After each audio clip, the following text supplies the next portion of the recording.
Mm.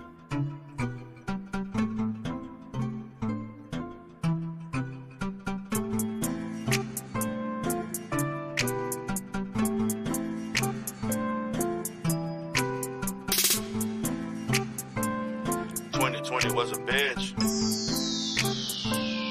All I wanna do is this. Motherfucker don't know. Need to rail in this bitch.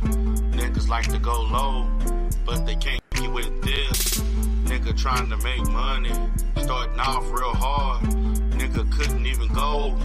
Wanna know what's the show? Need to rail on the mic. YouTube streets in the night, doing all that he could. Nigga gon' keep it hood. But the haters won't top me, motherfuckers won't block me, assholes gon' flag me, motherfuckers can't stop me. Hating ass niggas everywhere, jealous niggas wanna sit and stare. Need the real, better be aware, hating niggas better be aware. Hating ass niggas everywhere, jealous niggas better sit and stare. Need the real, better be aware, hating niggas better be aware. Need the real, getting lit, yo. Need the real like FICO. Need the real score higher than a 7-800. That's not a typo. Need the real on horizon. Channel growth is higher. Troller trying to play me. They a motherfucking liar. AFW on a corner. Can't depend on honor. She recruit another sect. Now she is a wreck. Lame niggas in another space. Seeing dollar signs in this place. Good guys gon' protect the place. Trying to keep the fucking haters away. Hating ass niggas everywhere. Jealous niggas wanna sit and stare. Need the real, better be aware. Hating niggas better be aware. Hating ass niggas everywhere. Jealous niggas better sit and stare. Need the real, better be aware. Hating niggas better be aware. Hating ass niggas everywhere. Jealous niggas wanna sit and stare. Need the real, better be aware. Hating niggas better be aware. Hating ass niggas everywhere. Jealous niggas better sit and stare. Need the real, better be aware. Hating niggas better be aware.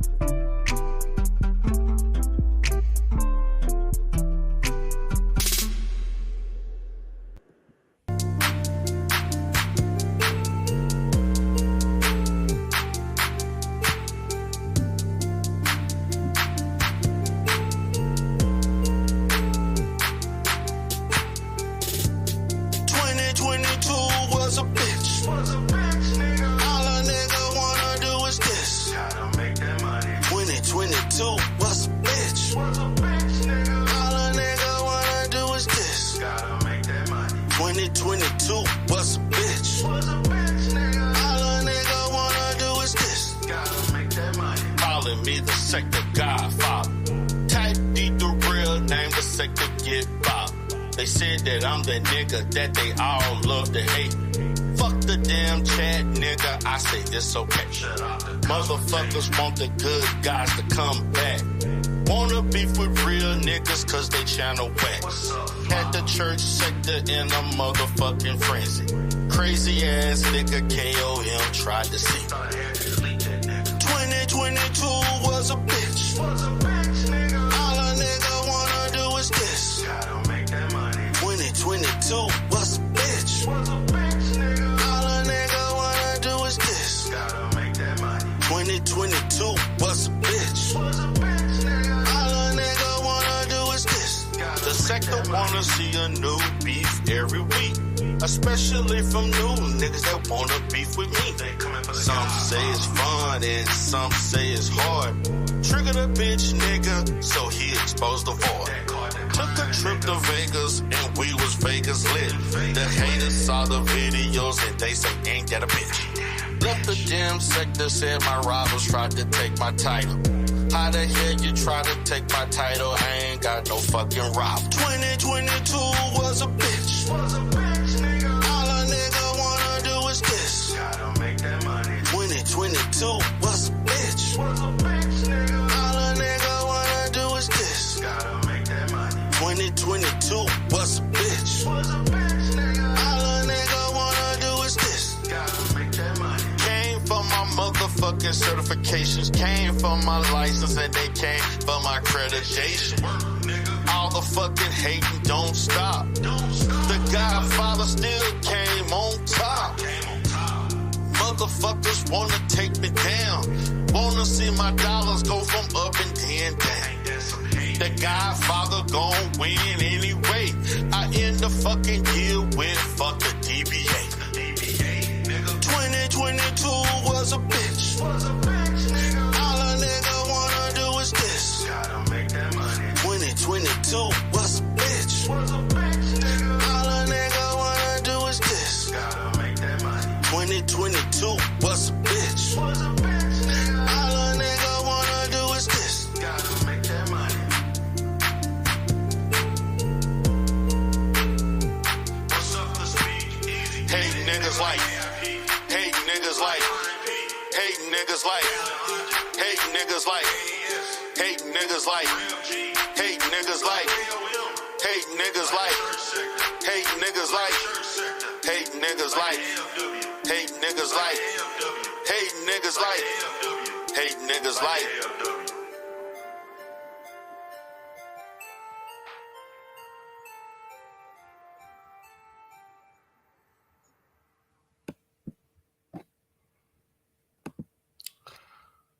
Welcome, everybody. This is D Darrell. You can call me Coach D. Here once again, have not went live on this channel in a nice second. It's been a minute. Appreciate everybody that has been coming out tonight. Not expecting a big crowd tonight because I know this is an impromptu on this channel, and I have not exclusively went live on D Darrell the Rebirth. And shit, it's been a long ass time. I'm just gonna put it like that. It's been a long ass time, and I felt like, hey, let me go ahead and just see what's been going on.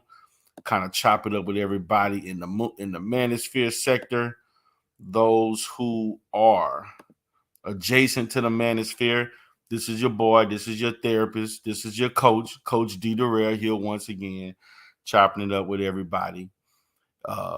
Appreciate everybody for coming up. I'm going to chop it up with you all not too long, just for maybe an hour and a half. Before I get started, shout out to my boy Chaos Rain doing his thing throughout the sector. Shout out to my brother BMT in the sector. Shout out to my people like Amiri Brown and T, L Nixon. Shout out to each and every one of you. Shout out to my little nephew, O'Shea Duke Jackson. Shout out to my boy, We on Lock, holding it down in his side of the sector. So, guys, you can look right now. You can see the title. We're going to talk about some Manosphere-related, Black YouTube-related topics. I'm going to talk about the fact that my ass need a fucking break from this motherfucking Umar Johnson sector. So much bullshit going on over there, man. It's just like, this niggas just the making content is like a lost fucking art. It's just like, just go at other niggas all day. Just no matter who you are, what you do, you can just be the worst untalented motherfucker, but just go at somebody. That's it. That's all this shit is about. So I'm gonna talk about that. Talk about my dating channel that's been building up slowly but surely. Got over 152 subs right now. I'm going to start doing content on this show, reviewing some of the content that I am creating on that channel. I got 2 interviews getting ready to pop up pretty soon. I got 1 interview that I think is going to happen early next week, and I'm in talks with the other person tomorrow. We're going to discuss several things that we're going to do, or topics that we're going to discuss on her interview, which will be coming up probably early next week or later this week, depending on what's convenient for both of us. Because I'm gonna be honest, my ass is ultra busy right now, trying to operate an extra fucking business that is taking a lot of my time as expected. Shit, I've been working today. I don't think I haven't had a real day off in almost a month. I've been working every day for a month. I have not had a day off. And that day is coming really soon where I need to have a day off. And I'm a chill, man. Working my ass off. Content is like the last thing on my mind. And I got help at the store. I'm getting ready to hire another person to start next week. So once they get to the thick of things, I got a couple employees taking care of stuff and family and everything that works there. I excuse me. I'm gonna be good. I'm gonna be good. So I'm just prioritizing things that are the most important.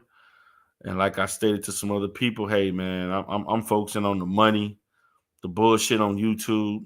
Like I get nothing by roasting anybody. That's not making me no money. Not me. It's not doxing people. Don't long term. Don't do shit for you. Beefing every day, doing all kinds of crazy shit. That shit does not benefit me financially. I'm about the money. I always have been about the money, and I've never stopped being about it. So shout out to my boy K Business Podcast if he's listening. My brothers in Baltimore. Be more. What's up? Shout out to everybody from that part of the country. So a couple of things I want to talk about. And I know they got people in the clouds. You can come down from the clouds and come into the chat. Don't be scared. So, first thing I want to talk about is the state of the manosphere as it exists today. And the fact of the matter is the the playing field of the manosphere as we see today is totally different 2 years ago, 3 years ago, even 6 years ago when I first probably well, really yeah I came it was 2016, so 7 years ago when I first came into this space and watch this shit as entertainment. Then I learned these motherfuckers really believe in this shit, and I'm like, wow, are y'all niggas crazy? And they do.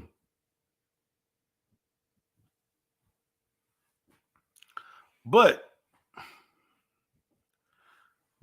this sector has grown substantially, and due to the development and the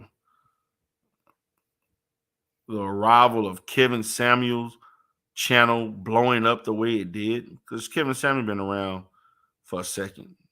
It took him he been in this space since 18, 17. Took him almost 3 years to blow up. And how shit just exploded. Now the space has always had white people popping their ass up here and there. One that I can think of is um JPV, Junk Junk Powell, whatever the hell his name was. From he lived in Russia or somewhere, and he had his little African wife.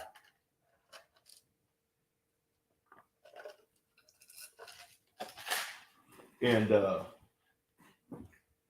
there's always been the existence of white people in the manosphere space. And not talking about the white manosphere, I'm talking about in the black manosphere. And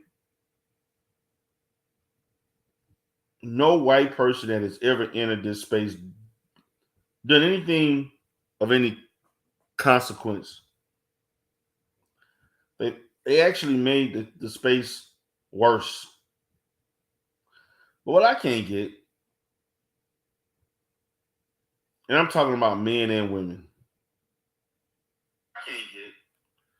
but what I can't get is to the fact of that these Negroes, and I noticed this not just in the manosphere, but also in other sectors.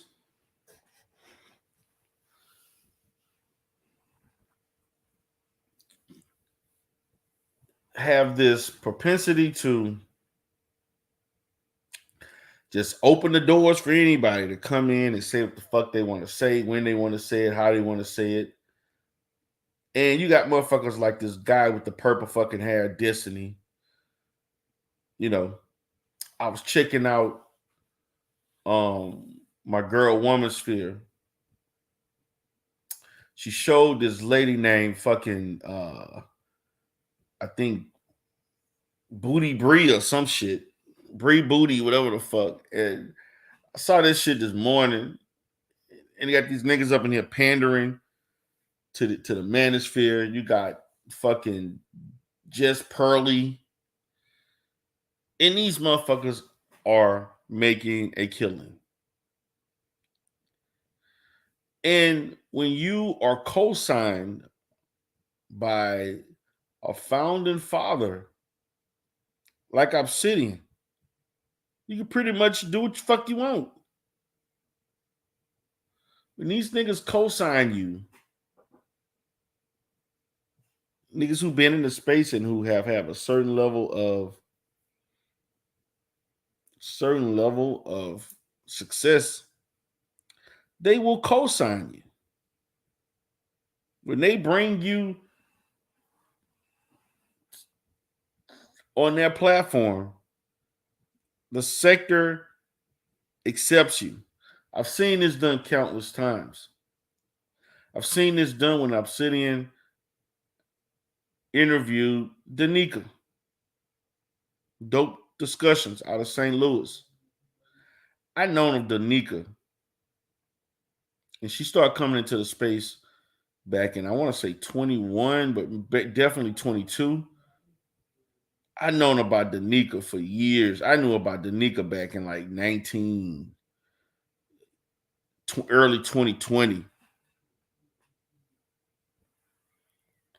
And she was not doing Manosphere content, but she did content that those niggas like. Everything is a black woman's fault, and these niggas got it together, and black women need to quit acting the way they acting. That's just basically what sums up the fucking show. And they love it. And I was one that watched some of it because she did make some sense on some of the shit. And then also, you know, she not bad looking. She not bad looking at all. She not bad to look at. She was looking nice, still looking nice. Don't understand why she put that fucking crown on her chest, but hey, generations do shit. Everything different. Now she putting on clothes that cover the shit up. That's what happened when you make long-term decisions with, you know, thinking it's short term, but it has long-term consequences. He interviewed her, the sector. They loved her. And that was it. She was basically there. So what's up to everybody that's watching? We got 11 that's in the clouds right now, 13. Appreciate you all for coming. Appreciate you all for listening. And if you got any comments on anything I'm saying right now, please speak your piece in the chat. So I decided to do this late night live stream because I just wanted to just do a fucking live stream. What's up, Chaos? I see you in the chat.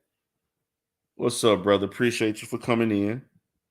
I was just talking about you, man. I was just giving you a shout out for the content that you do.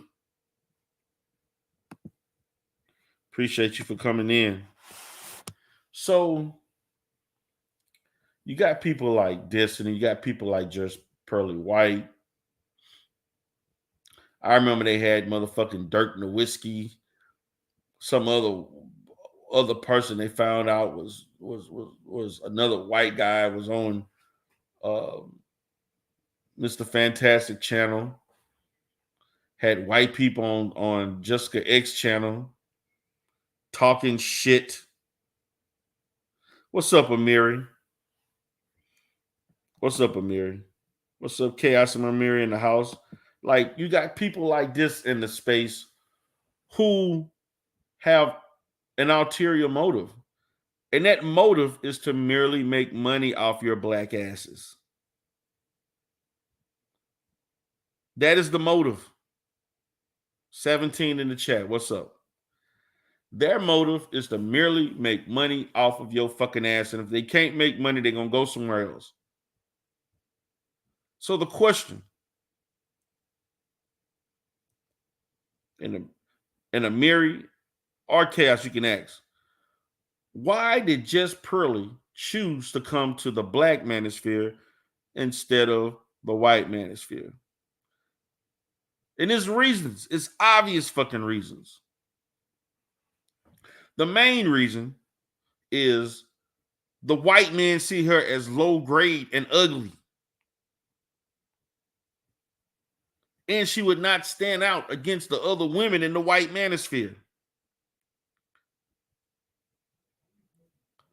Have you seen the other women in the white manosphere? I'm not even for the interracial shit. I am not for the interracial shit. That's why I have problems with some of these people in the divestment and pink pill and all this shit coming here and they wing it out saying all this crazy shit about the community. When if you just gonna focus, what does you finding a man have to do with the community? But let me pivot from that. I don't want to focus on that. I want to focus on the fact that Jess Pearly, unattractive ass, could never pull out what she is doing in the black manosphere. Because people like 21 Possibilities and The Better Bachelor and all these other goofy ass incels in the white manosphere, which we talking about true incels. We ain't talking about this shit that we got going on and over here. I'm talking about true hardcore political motherfuckers that don't mind walking up to Washington on some bullshit about black male rights. And you motherfuckers are white and you wrote the fucking laws. That you getting mad at white women and women, period, in Western civilization over fucking laws that white men wrote. Your brother wrote those goddamn laws. So go talk to him. But nevertheless,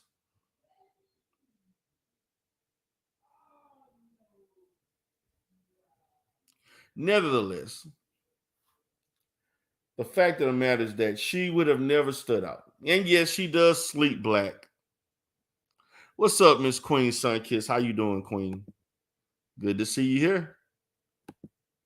I see you up in there working out. It is so cute when I see you and your daughter doing activities together, man. That is dope. I like that a lot. Exercising, whatever. You spending time going to the hospital, all that shit. So, as I was saying, she could never get away with this shit. And for Destiny, he wouldn't even have a leg to stand on. I'm not interested, being that I am pro-black and pan-African. I don't have any interest in hearing other groups of people talk about the issues of the black community or black dating, black relationships, when you don't even have any skin in the game and you're looking at things from an outside perspective.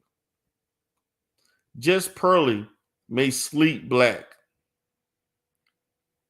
but when Jess Pearly enters in other aspects of white life, you don't exist. And that's just a fact. You don't exist in her real life. You don't exist when she around her father. You don't exist when she around her own family, other friends.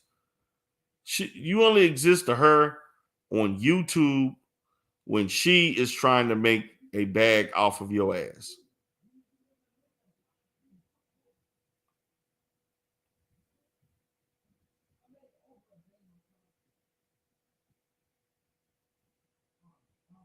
And that's how that works.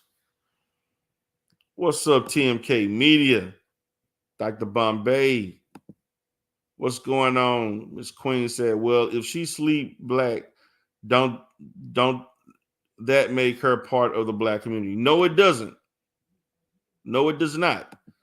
You know, slave owners slept black. Did that make them part of the slave black, the black slave community? There are tons of white supremacists that sleep black.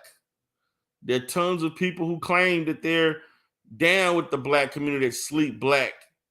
Hell, that racist ass um owner of the Clippers, former owner of the Clippers, he slept black too.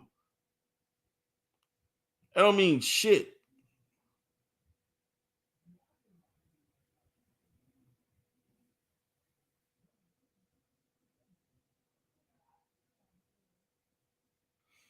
And that's just the facts. No, it doesn't make them part of the black community because they have no part of the black community, nor do they want to deal with the real issues of correcting the shit that their family members and people have done for generations against black people. So Miss Queen states, well, what if she have a biracial baby? Is she part of the black community? No, she's not. Even with a biracial baby that's partially black, just like most white women that have black or biracial children, they're still not part of the community. They just happen to be married or dating someone who is.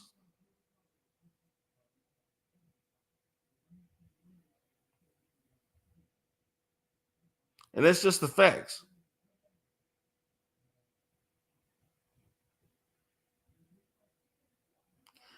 And that is basically the facts.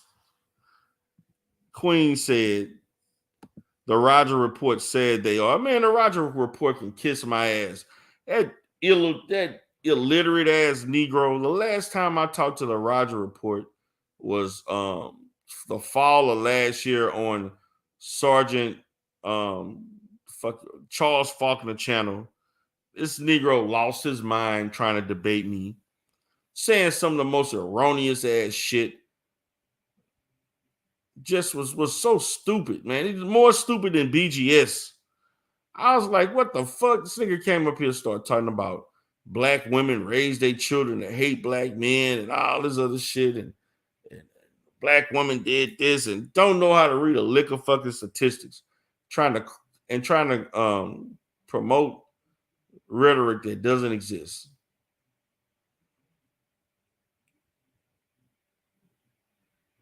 I mean, for real. And my position is that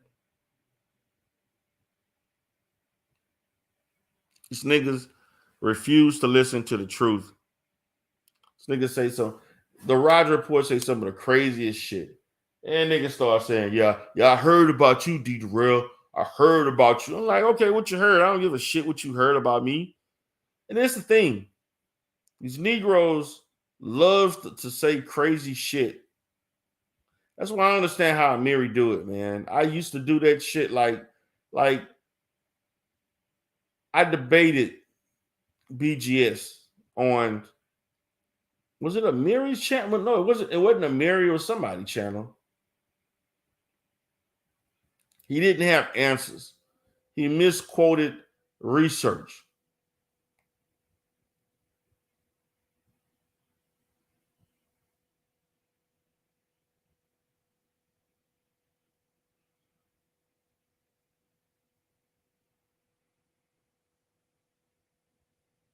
So this is the kind of shit you hear, man.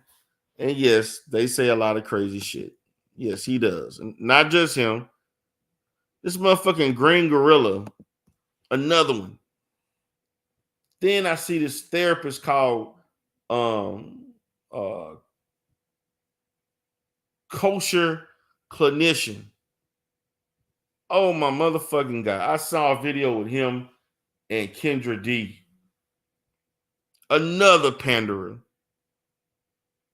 and Kendra D, like, I'm trying to figure out how the fuck a Muslim woman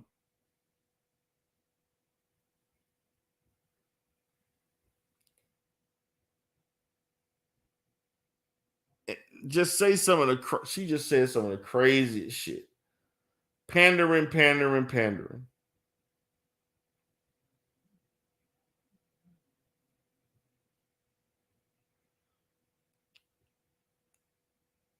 And the thing about it, I remember when some of these people were just starting out, channels were fresh. And then over time, shit just changes. Start making a little money.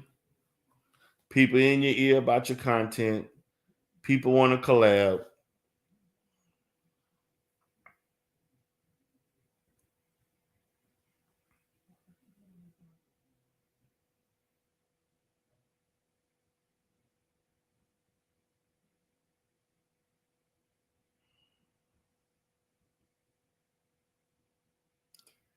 It's just crazy, man. It's just crazy.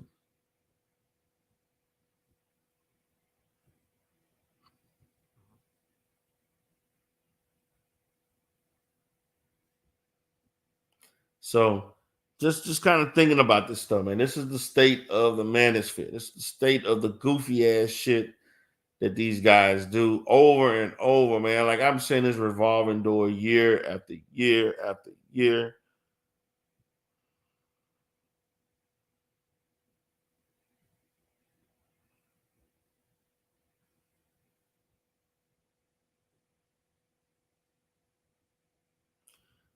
So this is what you hear, man.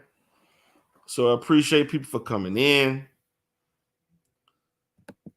She's saying nobody collabs with me. Oh, I can collab with you, Miss Queen. I'm supposed to interview you about your marriage on my Coach D Durrell channel. What's up, Muslim? I got an interview coming up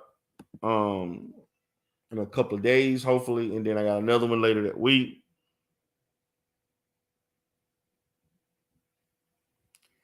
And the women that fight these niggas because they also date them.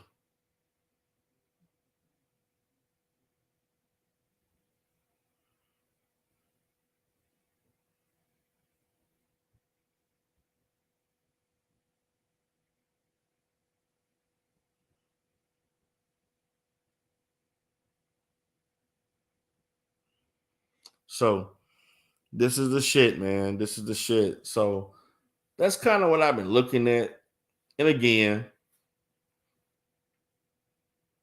I see Antoine Daniels. He got this nice little setup. To say he don't fuck with Manosphere, this nigga interviewed Angry Man.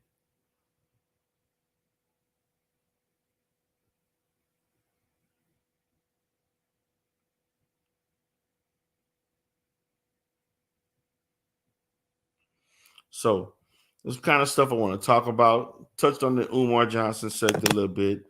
Like, I'm just tired of beefing with motherfuckers over there, man. I'm saying this shit here because I don't feel like hearing they mouth, man. These motherfuckers just want to fucking beef all fucking time.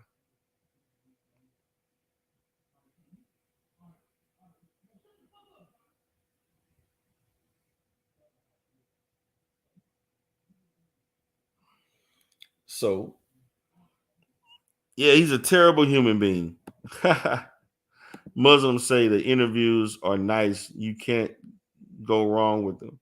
And that's really what I've been spending a lot of my time with content creation. Like, I'm gonna be honest, Muslim, man, I can't really do content the way I want in the Umar sector. I could, but motherfuckers only want to care. They have evolved into this. Your content don't matter unless you beef it with somebody. And unfortunately, in this sector, because it's so small, you have random motherfuckers popping up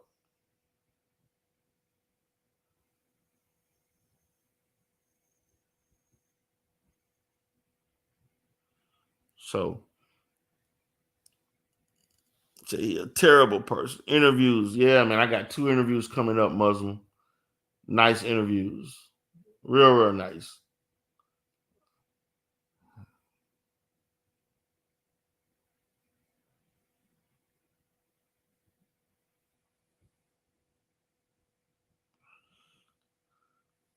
The Muslim said facts. So, I'm talking about these things, man. I'm just throwing out things. Anybody in the chat want to bring up something that's not stated, you more than have to do so. Now, I also want to talk about the bad content on mental health.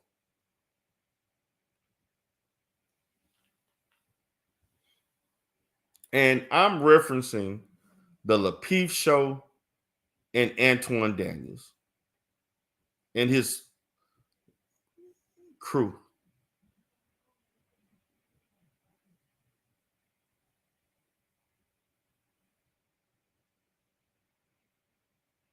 So I'm saying to myself,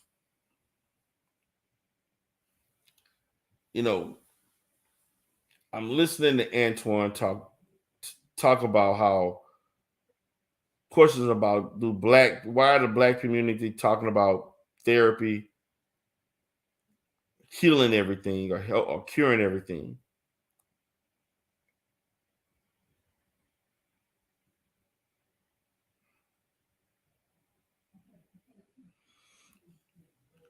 So she say the Fight Club is an abomination to the humanity. The Fight Club is the biggest fucking scam on YouTube. Niggas paying money to go on camera and act a damn fool.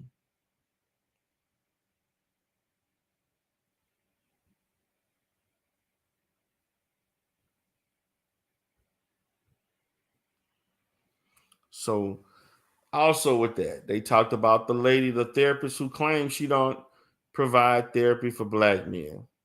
Now, I know one black female therapist who does this. Actually, I've known of a couple. This is not, and I want y'all to understand this. A, a lot of women, period,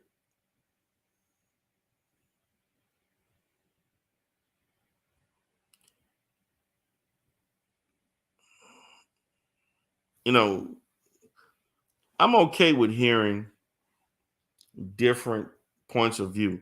Yes, she said men. Yes, black men. This is a black woman. What she did was borderline unethical, but it was also unprofessional because that's not how therapists are trained. We're not trained to build preferences.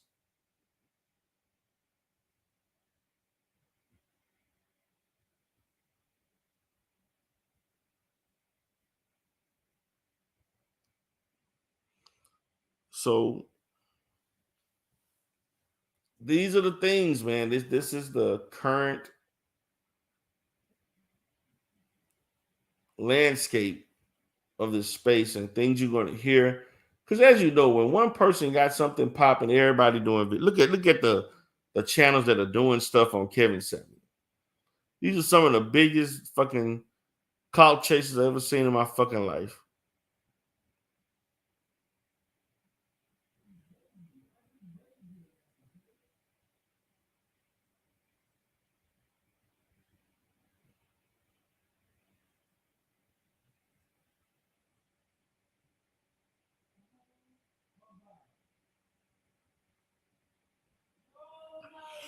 So,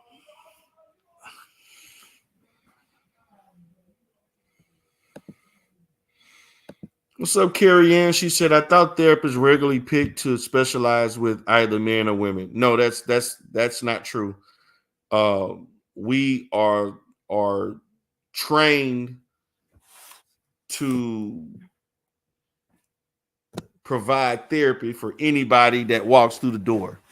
That's what real is. We don't specialize based on gender, although there are certain specialties that are more gender based. Say, for instance, um, if you are treating someone who is diagnosed with borderline personality disorder, most people who are diagnosed with borderline personality disorder are going to be mostly women.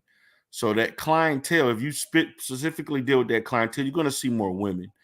If you are treating people who are great victims or survive that, most women who've been great by a man particularly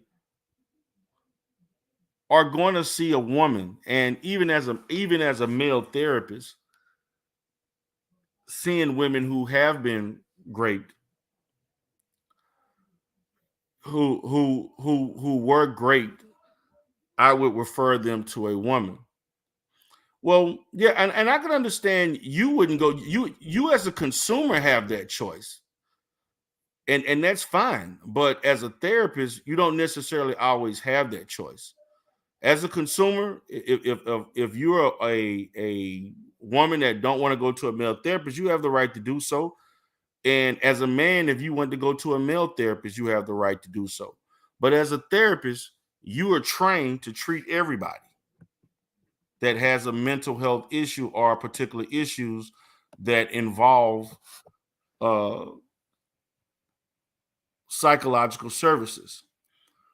But more importantly, it is unprofessional, just as the other TikTok therapists, to allow your personal issues with men to affect your ability to be a proficient therapist. That's an issue because you're trained not to personalize your life into therapy. Now, if she wants to specialize, as she stated, with dealing with Black women who have professional issues, and that's what you want to uh, develop in your practice, you have the right to do that. And if you want to not see men, there are people who actually do that. Not very many. I only know one other Black female therapist that chose to to only see women. And then I have another lady that I know that she deals with a lot of women that were victims of human trafficking, and they want to deal with women related issues. I can understand that, but many of these therapists, when you're training, when you're doing an internship or you're doing a practicum or you're even as an intern, you're seeing everybody. You're seeing everybody. Know that is not a contradiction. The contradiction is the fact that you're trained to see everybody. You're trained as a therapist to see whoever comes through the door. Now, if you decide that you want to develop a certain type of practice to specialize, but that doesn't mean you come on TikTok and say, because I experienced certain things, this is the reason why I can't do this and that. And you're basically you know, speaking to the actual consumer as if they're the problem. And that's the reason why people get therapy, because they have certain problems. It just makes no sense. And it's illogical for you to do that. And it's also borderline unethical to say things like that. Like I've never seen in my life, only on YouTube or social media, where we have people in the field talking negative about the clients publicly, like or your consumer or any type of client with whatever issues that they may have or diagnoses. You don't speak negative about people who need help. It's really, yeah, it's almost, I'm not going to say it's unethical to a certain extent, because it's now I'm gonna say this. If she talked more about the fact that while having a therapeutic relationship that she felt a certain type of way with clients, that would be something else. but she just merely talked about her decision not to do so. Um, it is what it is. I mean, but again, and I would say the same thing for a black man like this guy, kosher clinician. He's a black male therapist. He was sitting there on his channel today with Kendra G, to me, talking ill about black women and using psychoanalytical concepts in a way that disparages black women's morality. That's a problem, kosher clinician. I don't know what type of therapist he is. I don't know what kind of license he holds, but I know he is a licensed therapist. And he did mention some things in his what would I say, his information aspect or with the comment section, whatever. And I felt that this is again hurting the field when you got people like this saying stuff like this crazy stuff. And I want people to understand, in the field itself, no matter what facility practice, as I've interacted with a lot of therapists. Matter of fact, I've trained at least a few, I've trained at least a couple dozen black female therapists. I've only trained 2 black male therapists in my career. And I was a uh, counselor supervisor from 2010 up until 2021. So these are topics that we talked about all the time. We talked about like men who only wanted to provide service for men who were in the criminal justice system or who were in domestic violence. Like there are things like that, but in your training, you cannot be gender specific in your training. That's just not how things are done. You may work in a facility that may be mostly men or women, but we don't train therapists to only work with one sex. That's like doing the public a disservice. So Queen says she did talk about it. Did you see the video? What video are you referring to, Miss Queen?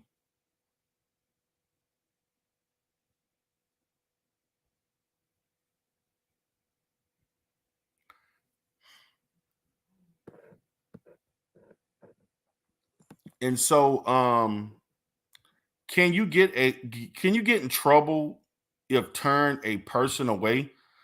No, you cannot get in trouble for turning a person away. You have a right to refer. As a therapist, that's part of what we do. If you feel that a person has issues or they prevent some level of transference or counter transference for you, and or you feel that you're not equipped to deal with a certain thing, certain issues, then you have a right to. I refer all the time. I don't accept everybody that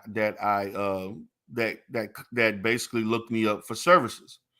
Um, I get calls all the time. Particularly, I have turned down um great victims many times where they were just looking for a therapist, period, that would accept them, because a lot of therapists, they get booked up and they want to, you know, they may tell you, you can't see me within 2 months or 2 weeks, and they need immediate care. And I've had several situations where there were female clients or even male clients that I turned down just on the mere fact that they had certain issues that I felt like I was ill equipped uh, that I was ill equipped to deal with. So that's just an aspect of the business. You're not going to accept everybody. So Queen says she did talk about it. Did you see the video? Then she says she has two on TikTok, one other on Twitter. Oh, I didn't get that. Okay. Well, I actually am going to review her videos on my D Darrell Life Solutions channel on probably maybe early next if I have the time to. I'm going to review the channels probably on early next week, and I'm just going to discuss it. Now, one thing that I did was a bit confusing when I looked at the TikTok video. She listed her intern license and her clinical license, which I didn't understand why she did that. That didn't make any sense. That was a bit confusing because you either can list one or the other. If you're an intern, you only can list the intern license. If you are a licensed therapist, you don't list your intern license also. So I don't know, maybe that would have been something she didn't think about or whatever, but that was a bit confusing for her to do that. But I do think that, you know, as therapists, if you have certain issues with certain type of clients, you're better off not providing services for them. Because you will be doing psychological damage. But you shouldn't come on YouTube expressing that in the manner in which you did from your own life experiences.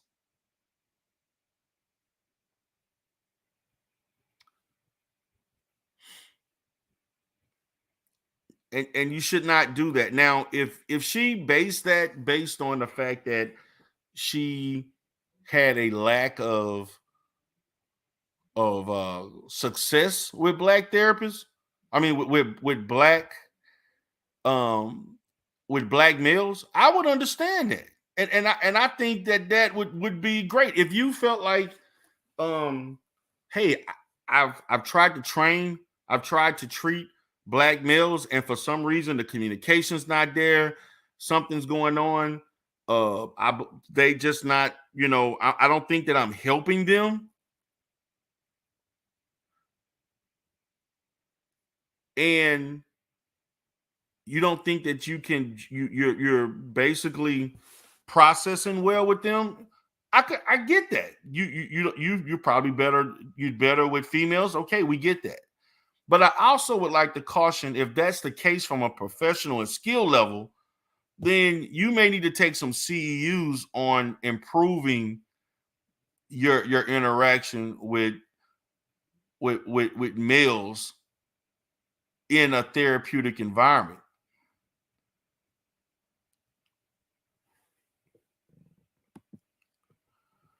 Actually, for me, Carrie Ann, I'm probably more effective with women than men. And the reason why I'm more effective with women than men is because I see way more women than men. So, not that I'm not effective with men, because I am. I'm actually effective. I don't see it as any different. My counseling methods don't change theoretically with men or women. It's just that the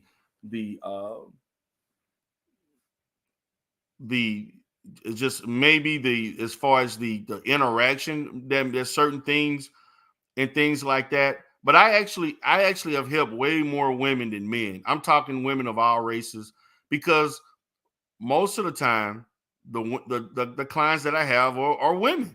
Yes, really. Why would you find that hard to believe? You think because of this YouTube character that I'm personifying is who I am as a therapist? I'm way more. I am more effective with women than men, and Probably because I've had more practice with women than men.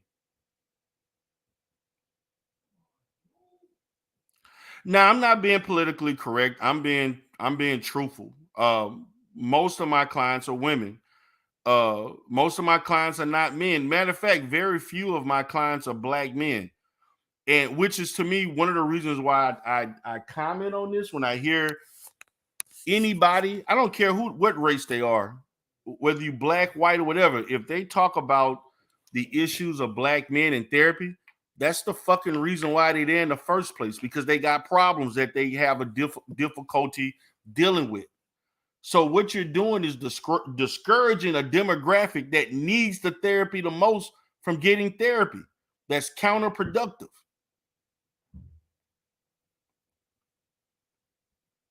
That is highly counterproductive for a group of men who are the least likely to get therapy, which are black men, to say this type of stuff that actually decreases the probability of them trusting the care that they're going to receive from a professional.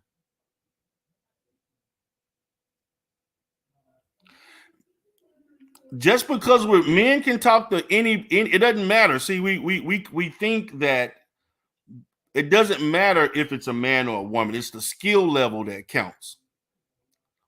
Everybody don't look at things from a gender lens per se. They look at a person as a person. They look at a professional as a professional. And unfortunately, I only hear this type of rhetoric on social media. I've never heard, as a man who's been in this profession for 20 years, over 20 years actually, I've never heard people say, well, um, men should only treat the men and the women should only treat the women. So then what we're basically saying that we're willing to take less skillful therapists, whether just on the basis of their gender, that makes them more qualified.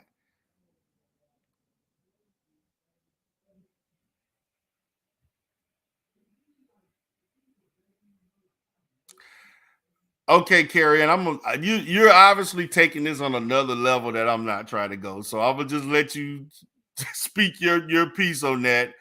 But what I'm going to say is that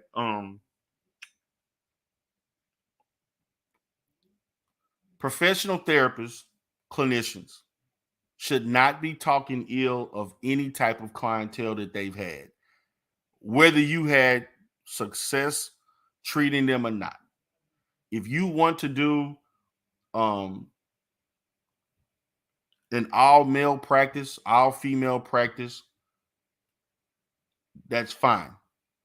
I've heard women say that they prefer treating men over women. I've heard men say they prefer treating women over. I've heard all types of scenarios. So um, I'm going from the perspective of the countless therapists that I have seen. I'm talking people of all races and gender, male, female. Most therapists are going to be females. Okay. This is a female dominated uh field. Most therapists are women. I get calls all the time um from people wanting to see a black male therapist and how difficult it is to find. Only 14% of the counseling field is black. The other 86% is anything other than black. Of that 14%, 8%, no, I'm sorry. I'm gonna say more. I'm gonna say 8 to 10% is probably women, and about 4 to 5% is men. So the likelihood of you finding a black male therapist is quite difficult. Then also for the black men, let's say if black men only wanted to see a black male therapist, then they're gonna have a hard ass time finding a black male therapist. And so that's just the facts. Um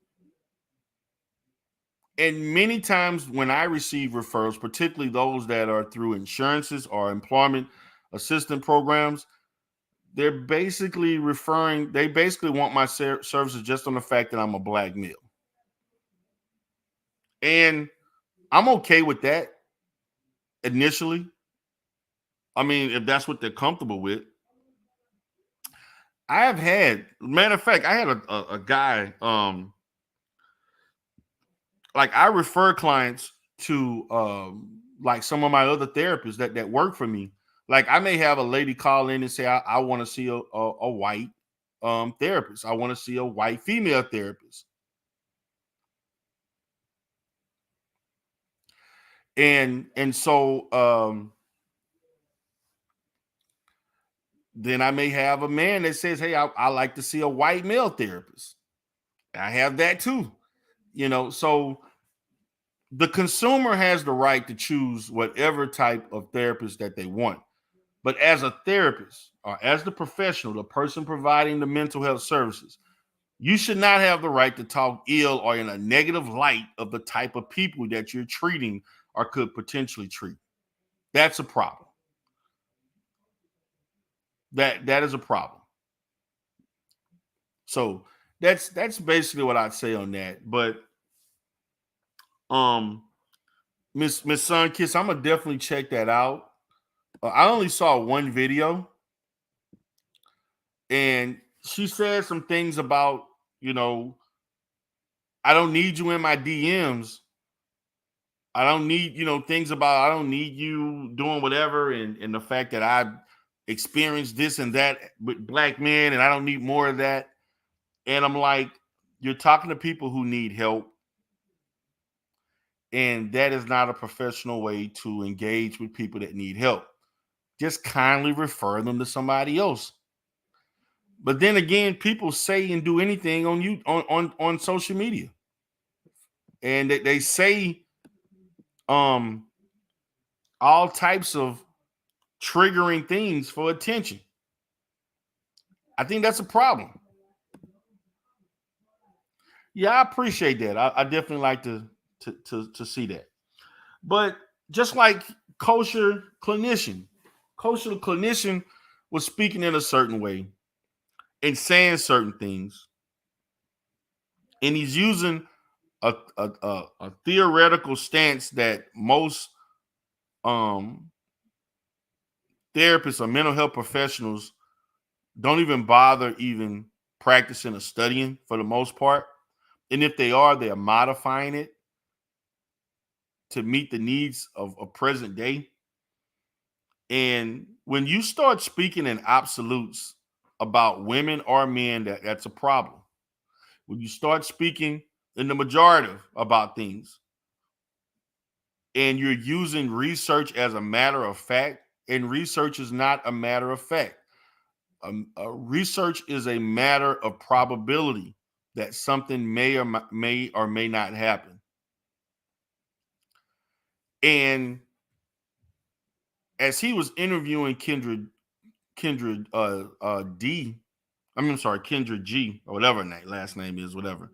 No, it's Kendra D. Like, she didn't even understand some of the stuff he was talking about. She needed clarification on certain terms. I thought it was funny, but I'm watching these channels, man. I'm seeing these guys like Green Gorilla. I'm seeing this guy like, they're letting these guys that have these bad criminal history records talking, saying all kinds of shit. I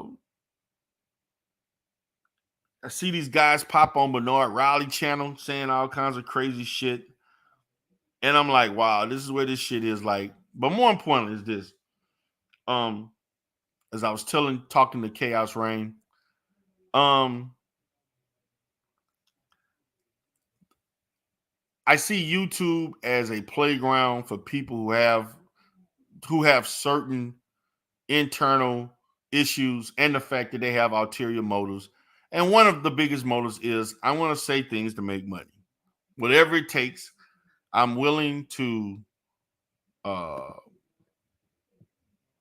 say what people, I don't mind talking to an echo chamber of people that want me to say things, whether I believe it or not.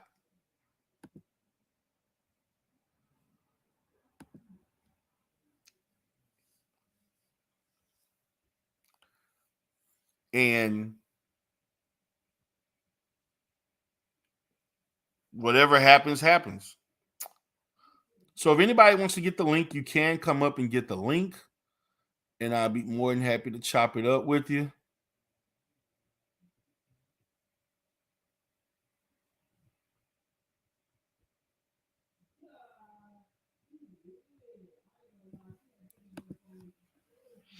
So let's see what else I wanted to me. Oh yeah, other thing I wanted to speak on.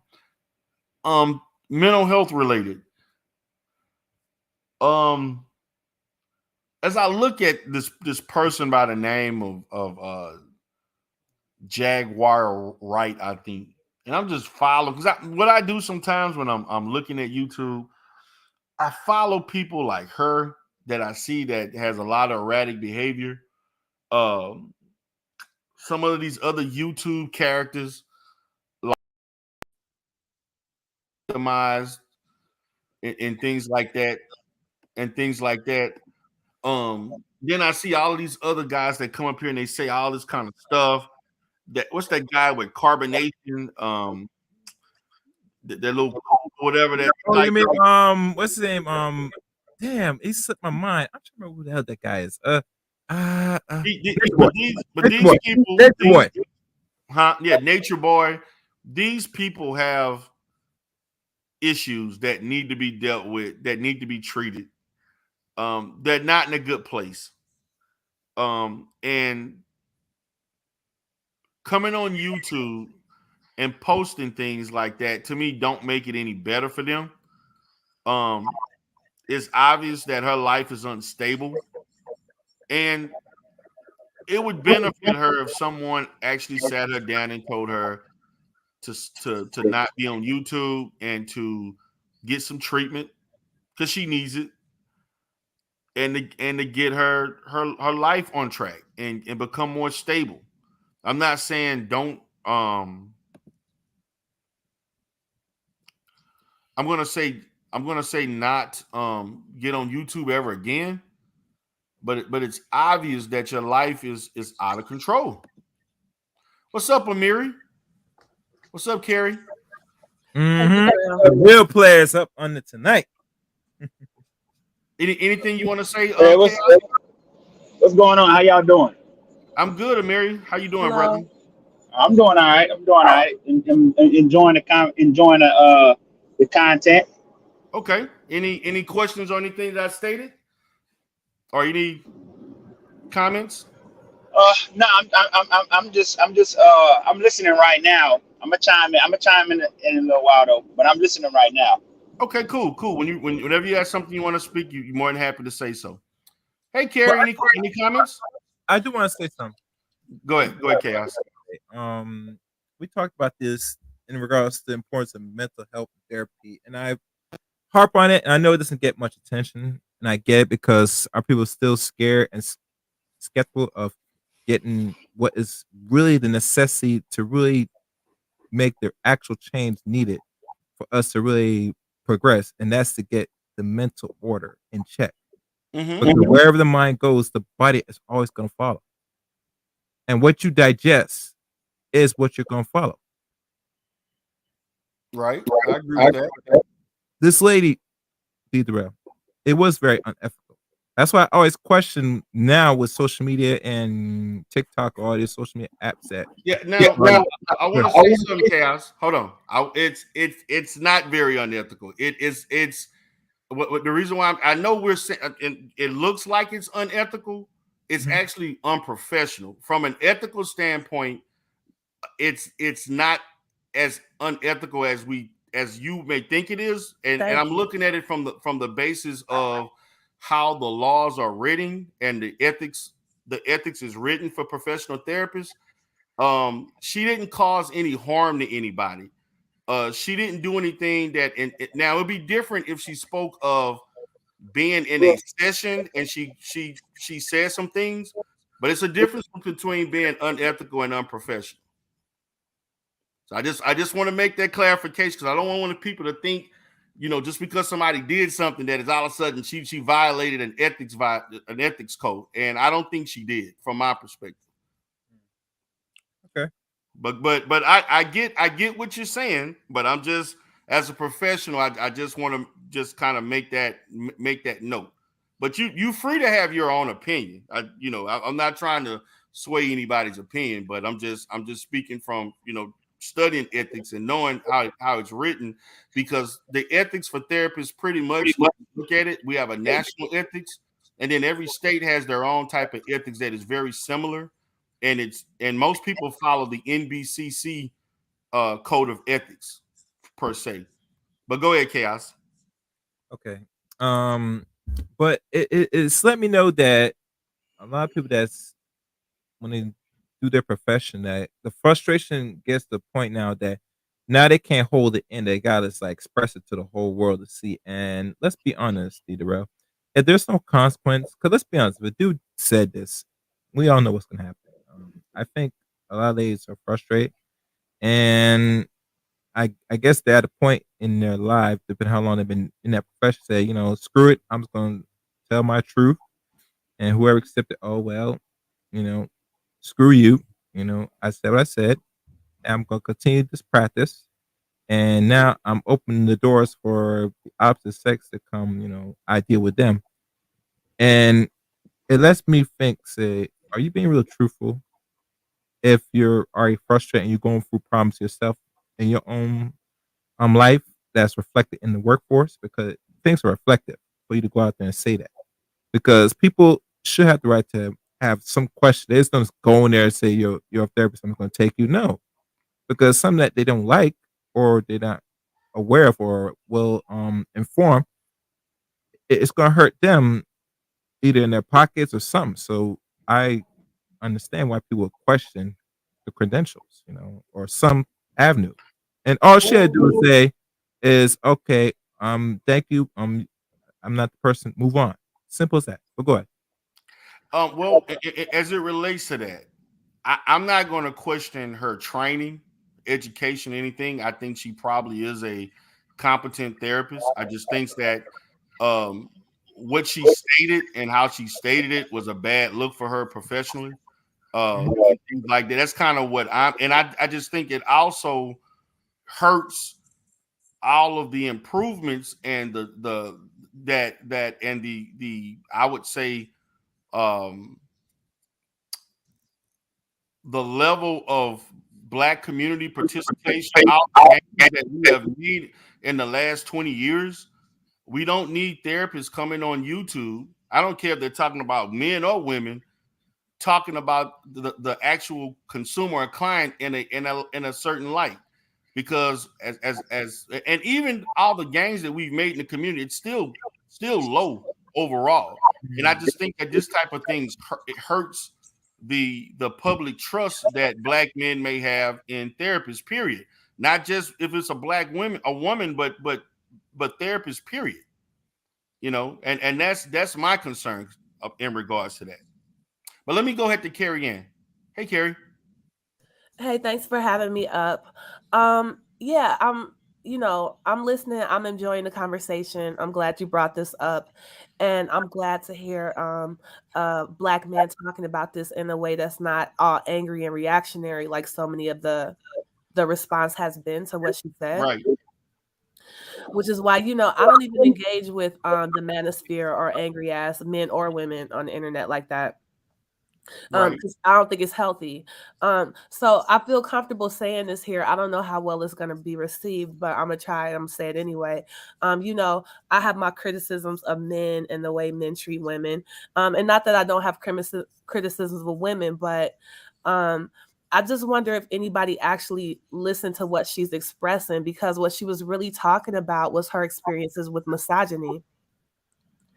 And I don't know if you're aware, but there's a lot of women, if you say this will hurt her professionally, like I don't know as far as you mean with her reputation, but her practice might be booming after this, because there are so many women who were, and I felt like when she brought it up, it wasn't so much to bash men, but to like give voice to a lot of other women who are just kind of sick of having to deal with misogyny and realizing that they've come to a point in their careers where they actually don't have to be bothered.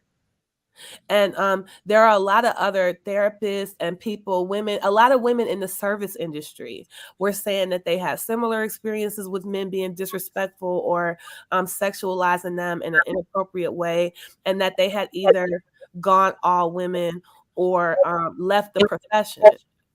And so I think that's why she was saying what she said, because it was her coming to a realization that she actually didn't have to be bothered. And like, so yeah, I wanted to hear what you had. Like, I think that she was actually speaking about the misogyny that a lot of women face in the workplace, and women trying to find ways to not have to be subjected to that anymore.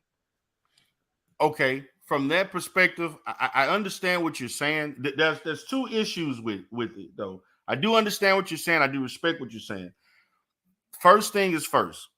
As being a trained clinician, we are prepared for aspects of misogyny, racism, sexism, whatever type of ism that you want to put into a situation. We are trained and prepared for that. Your training through the curriculum that you matriculated from and your internship. Notice we have to do 3,000 hours. That takes about 18 months to 2 years before you even see a client independently, in which we deal with those issues. You're guided by a supervisor that guides you through this once a week via group or individual to discuss the very issues that you just listed. So this is nothing new for her. And Right, you but be fair, D. Darrell, we're not talking about training now. We know due to the no, nature of racism, no, hold I on. doubt that you really have to deal with a lot No, of white clients just from the no. nature of you being a black man. Am I wrong? Like, I the get what you majority of hold your on, but clients are black people, yeah, correct? hold on. Let me stick with her. Then I'll get with Okay, me. okay, okay. Okay. So what I'm stating is that she's talking about, if she would talk, if as she talked about this, she talked about clients, potential male clients. Okay. These the people that come, we don't deal with people who are stable all the time. There's a certain range of that as it relates to those who are clearly unstable versus those who are stable, but they have short-term psychosocial stressors that kind of limit their ability to function at the level that they once were. But when you come on social media and you assume that all your black male potential clients are misogynists, or they did this or they did that, or that is unprofessional. But D. Darrell, like, we all know that you as a black man are not getting the same type of energy from male clients that a black woman would. Like, it's a reason why women feel No, comfortable no, but walking down the street when Carrie they're in the Ann, company of a man than when they're by themselves. Men no, naturally respect other men more than they. So if you're talking about people who are mentally unstable, you have to. yes. Okay, go ahead. So I cannot, Carrie Ann, I can't. Now, if you told me this as it relates to her working with other colleagues that were misogynistic and disrespectful, that would be another discussion that I would be more in agreement. But I can't demonize a person that has mental health issues for being I can't. That's obvious. That's the reason they need to be there. No, what I'm saying is, as a black woman, how much of like, to what degree does she owe it to the world to constantly be subject to abusive male clients? And for you to talk about this training and this expectation that she should be able to deal with it, you're not walking in a woman's body. You're a man, D. Darrell. So Okay, so training or no Carrie Ann, you're training, missing the your point. experiences with these people. I'm a woman, right? I work in a very woman-centric profession, Okay, right? And the men I work with wonderful men. My principal is a man. He's wonderful. Like, I love working with this guy. He's amazing, right? So I don't deal with that type of, like, but I am ex-military. Like, you can't underestimate And then you're talking about when people come to therapy and what they bring into that room. This is a woman. And can you not have any sympathy for the fact that she's just saying, I can't do it anymore? Like, I've had enough. I have to save something left for me. And it's too much. So I don't think that she's demonizing men. She's just setting a boundary that no, I don't owe it to the world to be a subjecting myself to this level of misogyny from my clients. Carrie Ann, did you listen to that video?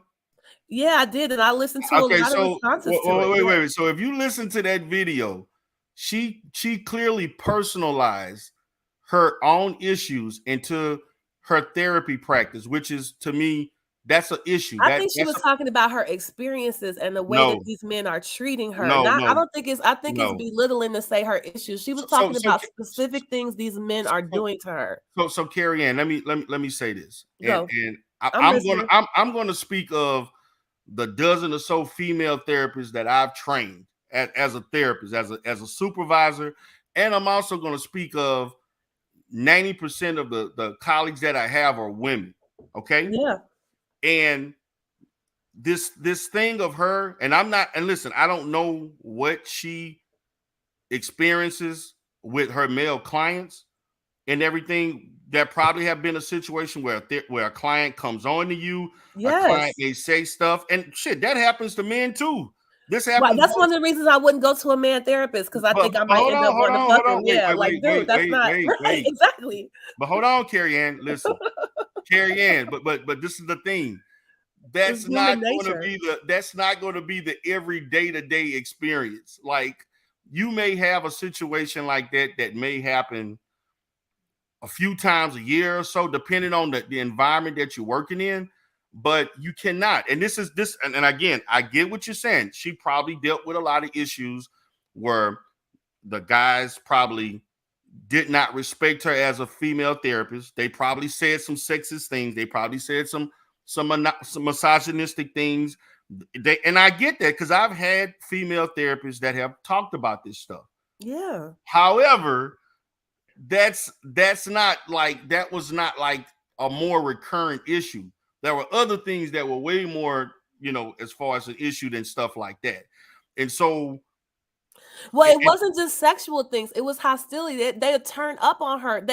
Some men just don't respect women. No.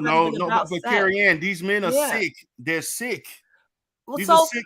So you're expecting sick men to act normal? No, what I'm saying is you're expecting women to feel comfortable working with men when that's not always going to be, regardless of your training. That I don't think it's reasonable to expect women to want to work with men in the service profession, because it is so hazardous. And you can ignore what all these women are saying, but like I said, a lot of women have been responding with these types of experiences. No, Carrie, what I'm saying is that the overwhelming majority of time, you're not going to deal with a man that's misogynistic. That's the exception of the time. That's not going to be the common day-to-day thing. Now, but whatever it is, if it's too much for any particular woman, who are you to tell them that it wasn't enough for her to have had enough? I never said it wasn't enough. But what I'm saying is that even if it does happen, you have a right to it. There's something called assessing your client. It's something called you vetting them and assessing them. And as she talked about, I'm not going to do any consultations. Well, if you're not going to do a consultation, how are you going to know if this is going to be a good fit anyway? Well, I guess her consultation is like, nigga, do you have a Y chromosome? Yeah, I ain't fucking with you. Okay, now see, okay, now you you can't do it, but I'm gonna say this. I get it, and I'm gonna say this. I get her frustrations. I don't have an issue with her, because see, I have actually, I know 2 Black females that have an all-female practice. Yeah.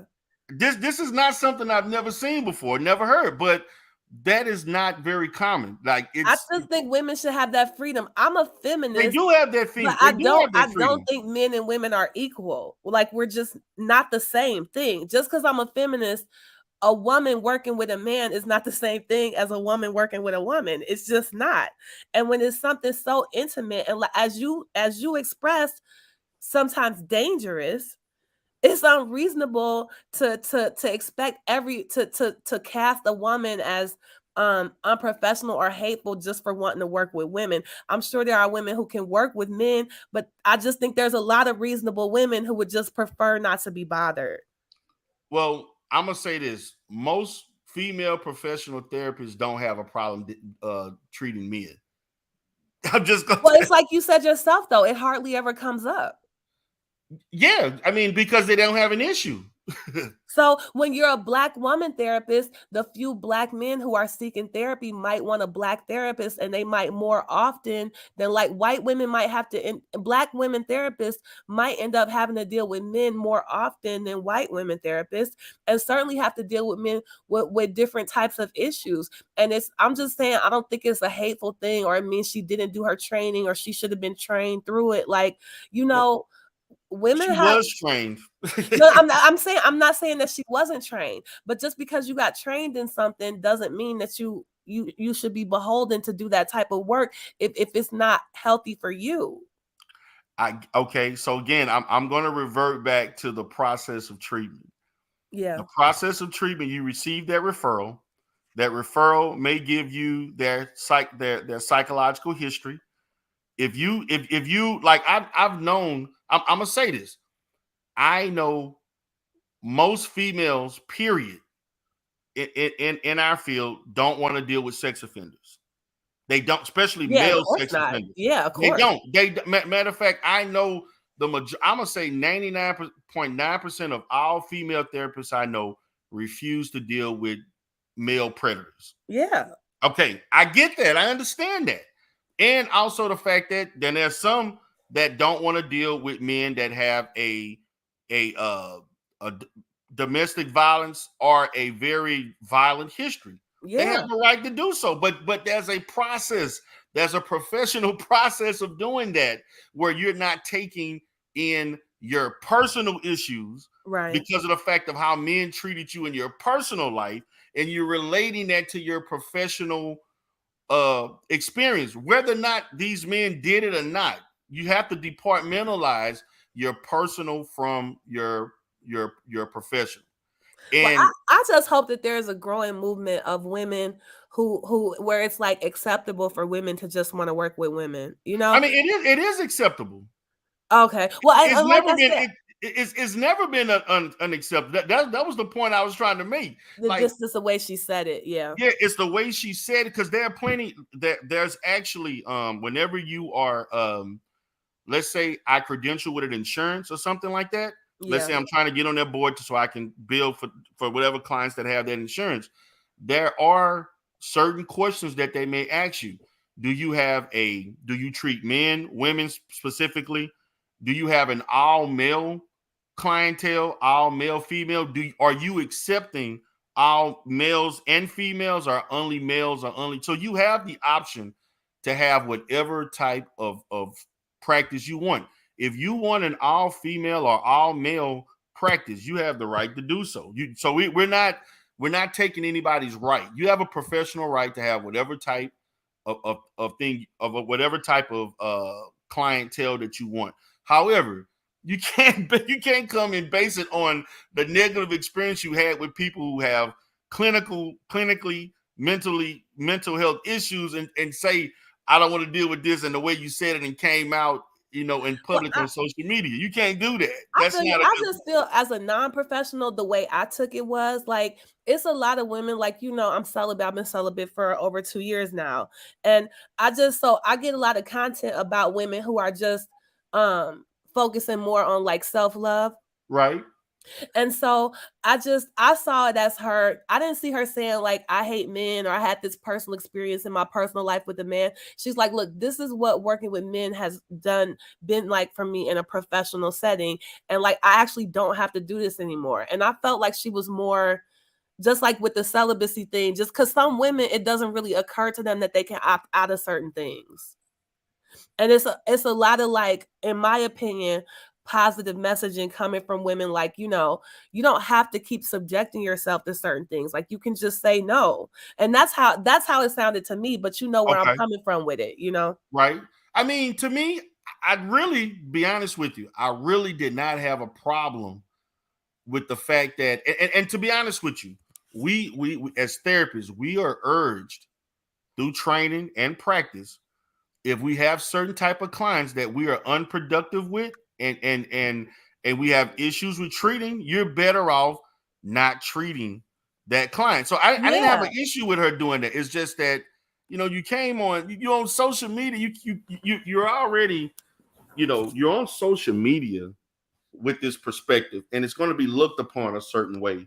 And the way she, to me, I took it from my perspective as personalizing her personal issues into the situation. So it became But problematic. she was only talking about professional things that had happened in her professional life. So why do you say it was from personal? Because she mentioned that she didn't want to deal with that throughout all of her life. She mentioned that she'd been dealing with this through her life. So, okay.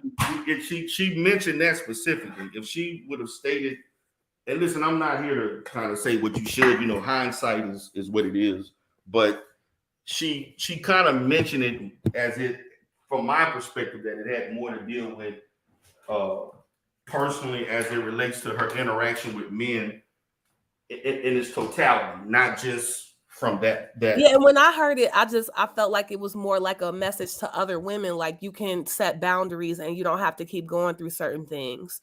But I admit, like, I have my bias from how I was hearing it, you know. And the other thing I wanted to say, and I'm gonna hop down. Okay. I know Jaguar, right? I haven't talked about it a lot. Yeah, I mean, we used to run in similar circles. We ain't never been friends. I hate that bitch. And I do. So many people have tried to help that woman. I have seen it with my own eyes. She is somebody that has stabbed everybody in the back she is one of the most ungrateful, evil people I have ever met in my life. And I just want to say, like, I don't believe that mental illness is an excuse for bad behavior. Right, I agree with that. A piece of shit, and it's nothing that stopped her from going to getting help and getting the medication that she needs. She is one of the most destructive. If it was like, she is one of the. I think she's the worst person I ever met in my life. Come on, Carrie.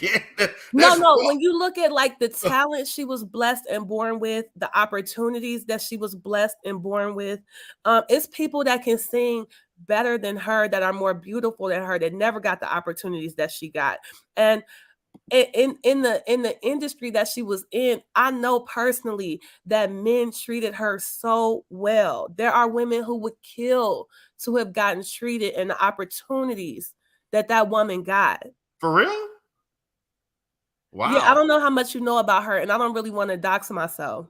No, I don't want you to dox yourself either. But I mean, what I'm saying, she worked with the Roots. She worked with Jay-Z. Yeah. She like it's a lot of people that would have loved to have gotten some of the breaks that she got. Well, let me ask you this, Carrie Ann, because as I looked at Jack, to me, I never seen her as being. I mean, I kind of, you know, I don't like the past because I'm not big on as a therapist. Just looking at her, I kind of figured that's something unstable, but I'm not one to kind of pass diagnoses and all this other kind of stuff. Man. Huh? She is rotten to the fucking core. Wow. Wow. I can't believe, I'm gonna be honest with you. I'm like, I don't even like talking about it, but to be saying that she has mental illness and she needs help, nah, that bitch is awful. It's she's just a bad person. She's just a bad person. Okay, I'm gonna say this. This is when I see Jaguar White, this is what I see. And obviously, you know her career, you interact. I saw her as a person who had a lot of opportunities, as you stated, worked with a lot of good people. And the music industry, I thought it was like the music industry fucked her over, or she just wasn't. She didn't. Her career just didn't turn out the way she thought it would. So now she's going to air out everything on everybody because things didn't go right, and she just be making up shit. Nobody ruined her career but her. And her fucked up attitude and the way she acts is all her. And people have done intervention after intervention on that bitch. It's nothing good in her. So, do you think is there any substance abuse? Yeah, of course. Yeah, absolutely. Oh, okay. Well, that explains a lot then. But it's something wrong with her. It's something deeply evil about that woman. He said evil. And I don't throw gonna that be word honest with around a lot. you, No, I'm telling you, she is a really bad person. And I'm gonna be honest with you. I don't see her as a bad. I just think she she's just got real caught. manipulative. Yeah, and it's like Wow. it's that's part of the reason probably why she got some of the opportunities. She one of them people that could turn on charm, but the older she get, the less charming she is, you know. But she, she real manipulative, but it's nothing good in that woman, in my opinion. And I've known shit that she's done and stunts that she's pulled, and it's hard to believe she actually still walking the earth. Wow. And yeah, that's all. I don't like nobody trying to blame the way that she behaves on mental illness. No, she just evil. She, in my opinion, she's just a bad person. Well, you know her better than a lot of people, obviously. I mean, from your experience. So I'm And gonna you take notice, your like, word a lot for of it. people that know her don't come out talking about her. She is that much of a fucking black hole. It's like, you don't even, you know what? You know what I'm saying? Just whatever, man. So how did she treat you? Me and her never was friends. Um, I knew people that interacted with her and saw the way she treated them. Oh, okay. So you saw firsthand how she treated other people Over the course of years. And like I said, when you hear about how the music industry actually does some women, right? and this a woman who wasn't taken advantage of. Like, people saw her as a little sister. Like, a lot of people tried to help that woman. And for her to turn around and act like the music industry did her dirty, like I said, people would kill to have the fucking opportunities this woman had. And it's nothing that ruined everything for her but herself. And it's not just her career, it's her family, her kids. She is just fucking terrible. I ain't never met nobody like her since, and I hope I never do. I'm just shocked to hear you say this. I'm just like, really, like, she really, like, I'm just thinking, you know how people come on YouTube, they get on the camera, they act a fool, they just, I damn, like, you saying this is just really, she's like worse than what she is on YouTube per se. Yeah, she is. Wow. And like I said, the shit that she's done to people don't even talk about it. It's too much. Just let her talk herself out.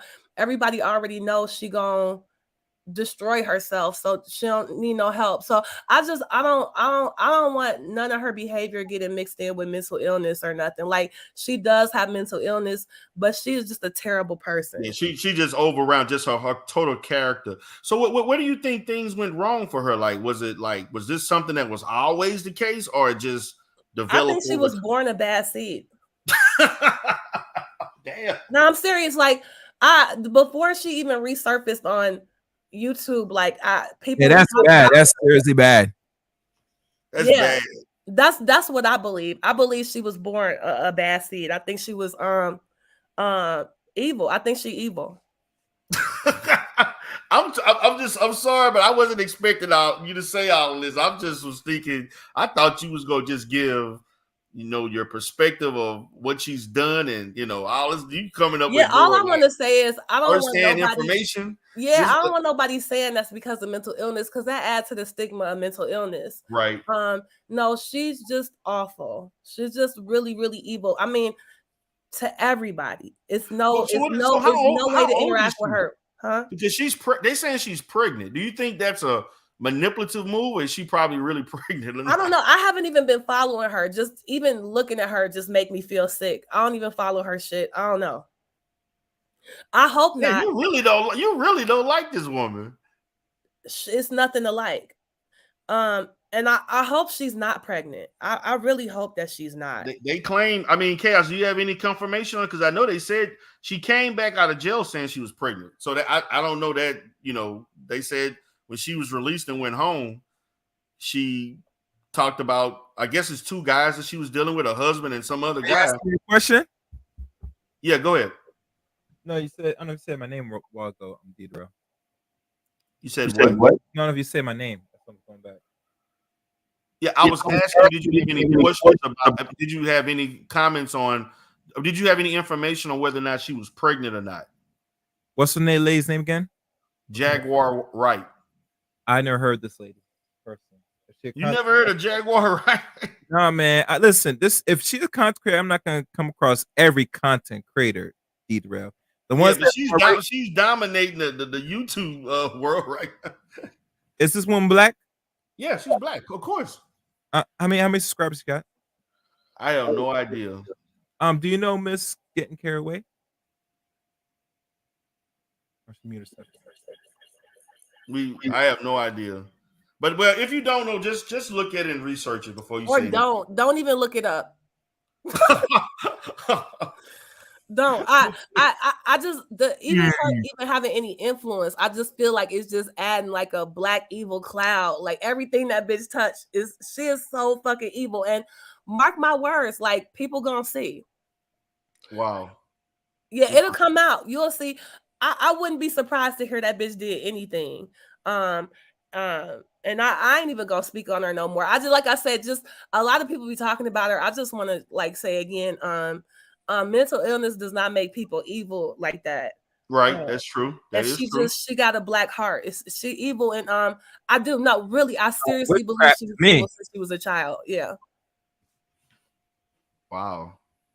Well, like that was if some she of the came in your office trying to get therapy, you should be like no and like burn some sage or some shit. really. Wow. For real. Well, I'm gonna say this. I understand. I can say this as it relates to black men in therapy. I can understand because for me, black men are the most difficult group of people for me to count. And it's me as a black man. And the reason why is because they're distrustful of everybody and they think that going to therapy is a sign of weakness. And also the fact that they kind of like a lot of black men come in there with this situation that it's like it's a me against the world type of thing. And it's like to get them to communicate takes more effort. And that's to me, and I think that for a lot of women, that can be tiresome trying to get somebody to communicate that is hard, like it's very difficult. So it took me a while over time. It took me, I'm gonna say, at least 5 years into my practice to really feel comfortable and as far as counseling black. Now, as far as black children, that's a different story. But as far as I agree, black children men, yeah. For black men, it took me at least 5 years to really understand how to get black men. Like right now, I don't have problems dealing as far as treating black men and getting them to, even though that's the primary concern that people have with black men as far as getting them to communicate and their emotional intelligence and things of that sort. But I can understand because I know the first 5 years that I was treating men, it was a lot of men were confrontational. They're very confrontational to me as a black man, and they were looking at me as, to be honest with you, just like they was looking at me like just like one actually told me, "You just another nigga." I've had that, it was always a tug of war. But I think it's way more likely they would be looking at the women like you just another bitch. So, however difficult it was for you to break through the black men, I just think it's like. I think it would be so much more likely those men would be being dishonest and manipulative with a woman because it's their automatic mode is to be having a guard up to a woman, even more so than another man. No? Well, I'm gonna say potentially that could be potentially true. It depends. I think that could be true for most. I can't say all because I don't speak in absolutes. Right. But I understand your stance on that I could see. Because some of those clients that I had were referred to me because women stated they couldn't deal with them. So I can understand you saying that. So there is some truth to that. I'll say there is truth to that. So yeah, I didn't hear that woman so much bashing black men as expressing self-care for herself. Like it wasn't working and it was too taxing. And I do, whether it was black men, although I do think black men might be even more difficult, but even a white man, an Arab man, I just think men should be getting therapy from other men just as a default. Not that no woman could ever do it, but again, I'm a feminist. That doesn't mean I think the genders are the same, and that type of work on oneself, regardless of how people got trained, I think if a man is being sincere and wanting help, he is going to go to another man. 9 times out of 10. And I'm gonna have to disagree with that. Okay. And the reason why, because there are women that don't want to go to women. So it kind of goes Right. I'm both. saying there are exceptions, but in general, like I said, everybody knows that a woman is safer walking with a man by her side than another woman because men respect other men. Like that's just genetic. Yeah, I get that, but what I'm speaking of is the perspective of as far as a person who has overwhelming issues, they don't I'm just going to look at it on average. They're not looking at it from a perspective of male female. Most don't. There are some the clients that want race specific or gender specific. That's like the minority is what I'm, I do get your sentiment. I do get what you're saying. And practical, it does make practical sense. But when you in that environment and every client has their own set of experiences, their own uh preferences. See, Yeah. we can't, the thing about when it comes to preferences, that can change, it could be modified, and so it gets very tricky with the preferences that human beings have, because that can be changed, or it could whatever way the wind blow, it can change. So that's the difficult thing about it, is that a client's preference can always change, or it can evolve into something else. Well, I wish more Black men would get therapy, and I wish there were more Black male therapists. Right. Because the so majority of issues men are dealing with, they should be talking to a man. And even if you go to a church, like men don't go talk to the pastor's wife. You know what I'm saying? The men talk to the pastor. They shouldn't even be talking to the pastor. That's a bad idea. That's well, it depends, right? It depends. No. I can give you countless stories of how the church messed up a bunch of people. And I don't even believe in church, but I'm just saying. Well, for that one, you got a knows. legitimate reason when it comes to that. Well, I'm not suggesting that I think any church has good advice. Did he just hang up on this? No, he'll come back. He'll come back. Okay. Yeah. But just in general, men talk to men and women talk to women when it's things that have to do with our manhood or our womanhood. And therapy largely is men trying to be better men and women trying to be better women. Like there's a difference between men and women. That can be a part of it. That could be a big part of it, but that could be other things too. But I get what you're saying. Thank you for hearing me out, D-Darrell. I'm gonna hop down. All right. You good. Okay. Yeah, D-Darrell, I tell you one thing. Because but you know what? A lot of guys in the manosphere think the same thing. They also believe that men should be treating other men specifically. Well, they would say that because they have no trust in women. D-Darrell.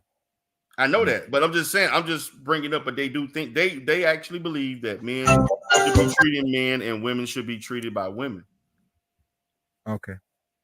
I mean, yeah, I mean for now, but still, we want to be dealing with specific sex genders in regards dealing with simple problems, especially when dealing with the mind.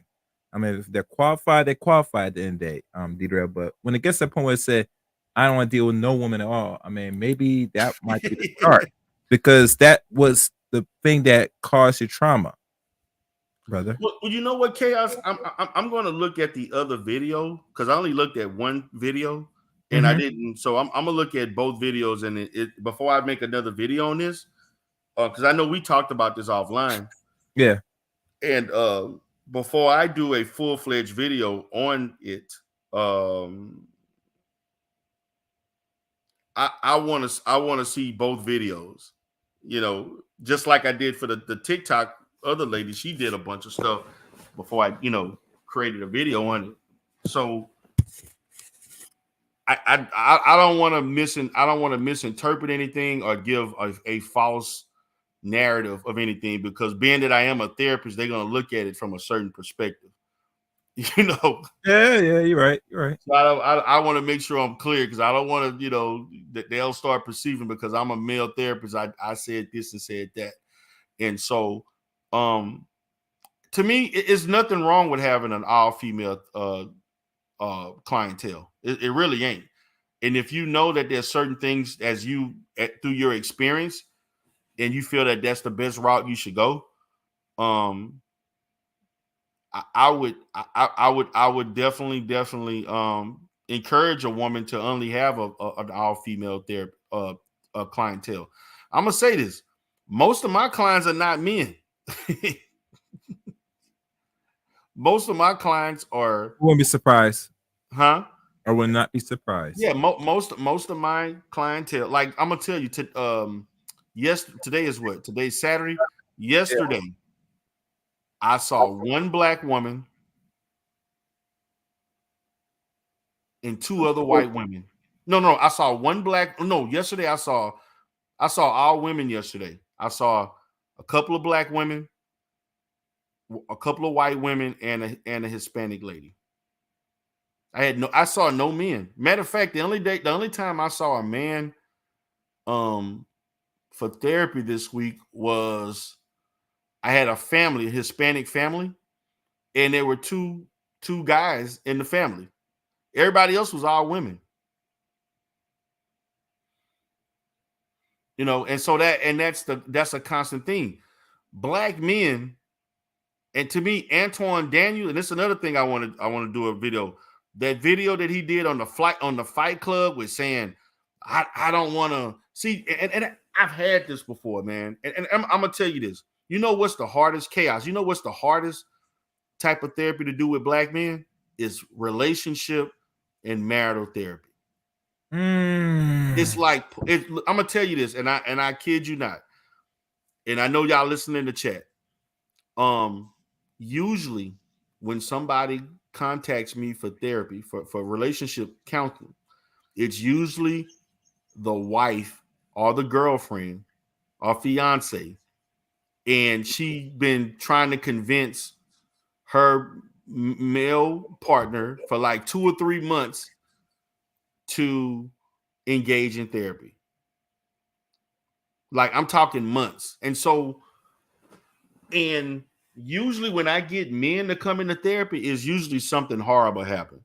They like a lot of men wait till something till they didn't damn near lost a woman, and then now you want to come to therapy when she left you. Like for instance, I've had several situations in the last 2 months where I had a guy came in saying, my wife cleaned the bank account and took all the furniture, and I came to an empty house. I need help. Stuff like that happened. Or I had a situation where the wife gave an ultimatum: either we go to therapy or we get a divorce. Plain and simple. That's the kind of scenarios where black men be like, okay, I need to do it. They usually wait till something really drastic happens before they realize they need to do it. So they wait until it's repeated bleeding, and then it's Yes. okay, it's time to go check this out. I mean, that's how on the average male nature, unfortunately, as I see it. We normally don't unless we had something really broken or something happened drastic that we have to go to the emergency room. We're not gonna go right automatically to really catch the signs. We're gonna wait till it happens, till like it really happens. Then Right. we gotta fix it. We wait till something horrible happens, and then now you want to get help, and that's problematic. And now what I can say is this: once black men come into therapy, the hardest thing is building the trust. Once you build the trust with black men, they're going to be willing to express themselves just like anybody else. But it takes time and patience. You got to be patient, and we got to understand that the reason why their poor communication is what got them in therapy in the first place. Their inability to communicate and address issues is why they're here in the first place. It caused disruption in their life. Therefore, now it's time as a therapist for me to teach them and create interventions so that they can easily express themselves. And so that's what my job is. So Doe Eyes says, and shout out to Doe Eyes. She said, "What are your thoughts at D Darrell on men, mostly 40, allegedly sending provocative photos to older women on social media in the age of doxing?" Oh my God. Can I answer that? Oh my God. Go ahead. I want to go into that. Doe Eyes, you may want to come on the panel for this one, but go ahead. Go ahead, Cal. I see. What are your thoughts, Deidre, of men who for alleged saying? I'll tell you what they are. They're hoping for the possibility, Miss Does Eyes, for sex. Some nice sex.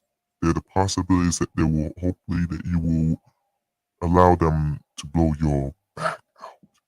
Okay. That's why they send the dick pics, all the provocative pictures, so that one day you would hit them up and ask, "Ooh, what's your number?" So that way they can say, "Here," and then they can now go to your crib, or you go to his crib, and then handle the business. That's all. I get you. Oh, so Doe Eyes is coming up. I'm glad she's coming up. Hey, Queen. Hey there. Good evening. I'm just listening to the other gentleman. So I wanted some clarification on was this in some certain sector, or this was something that was, you ran across where a 40-year-old guy was sending provocative pictures to older women? Allegedly, it's in our sector. It's in what? Allegedly, I'm sorry. Okay. I'm still laughing. It's in our sector. Again, I have to say allegedly, but yes, this individual supposedly has a girlfriend or a wife. The woman is much older, extremely foul, and her reputation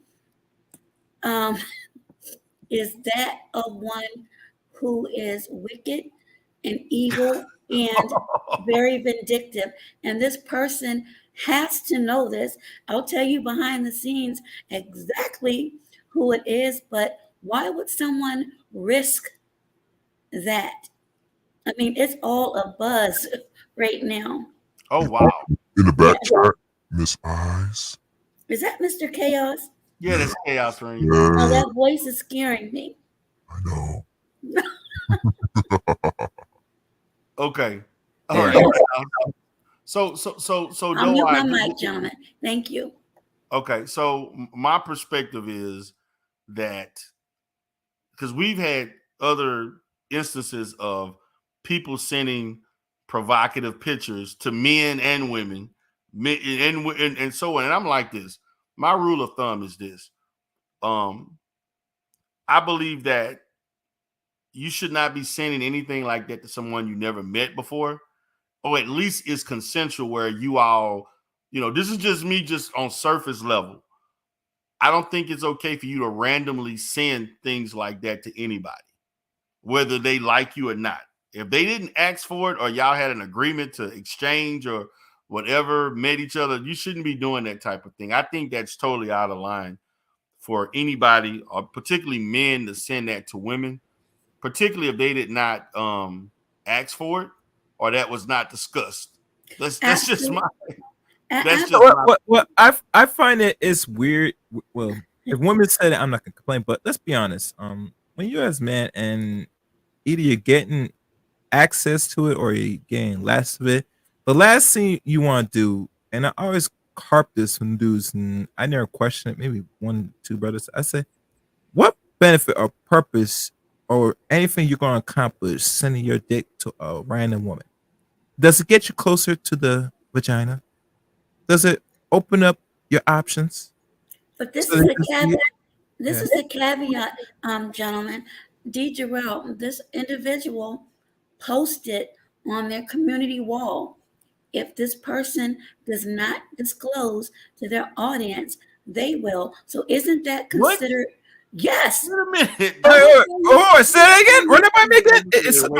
Wait a minute. Yes. I kid you not. D. Jarrell, you know what we speak about. I tell no lies. I don't know if they've taken it down. I doubt it. But everyone in this sector has been buzzing about it. but the individual put on their community wall, if you just do not disclose to your audience, I'm going to, and basically, to me, isn't that considered intimidation or Yeah, that's possibly bullying. criminal Yeah, that's extortion? harassment. That's harassment. That's real harassment. Yes, absolutely. So again, what would motivate someone who knows this person or should know that they're capable of doing these things? Wow. I'm sorry, the Zoe Bog podcast, but this is real. It's happening. Like, it happened 2 days ago, and there have been panels, and yeah. So my question, it was just a serious one. What would make someone not even 40, maybe 38, I believe, do something? And this woman is maybe 56, 57.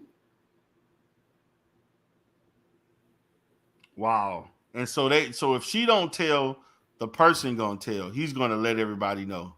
No, if he doesn't tell, she was going to let, or she's basically forcing him to do it. Also, this was a woman that I thought you said it was a man that sent The man sent the photo to the woman. The woman put on their community wall. If that man doesn't disclose to his audience, No, she she may was be, wrong for doing. I don't think she was right for doing that. but he was wrong too. Yeah, they both. Yeah, They're he was both wrong. wrong, but He was. Wait. Let me just say this. He Okay, was I'm gonna wrong mute my for mic. sending As a that. matter of fact, I'm gonna fall down because I'm still trying to absorb all of this. Okay, well we're gonna discuss it. Yes, please. Thank Okay. you very much. Good night, gentlemen. I'm All dropping right. down. Good night. So wait a minute, man. Chaos. Like, okay, you got the pictures, and then you want him. He is not going to admit that he sent you salacious pics, and going to admit that to his subscriber base. It's just I don't get why she would ask that. Now, if she wanted to go to YouTube and do whatever, that's fine. But I don't get her trying. I guess she's trying to. I guess get him to embarrass himself or something. I don't get that.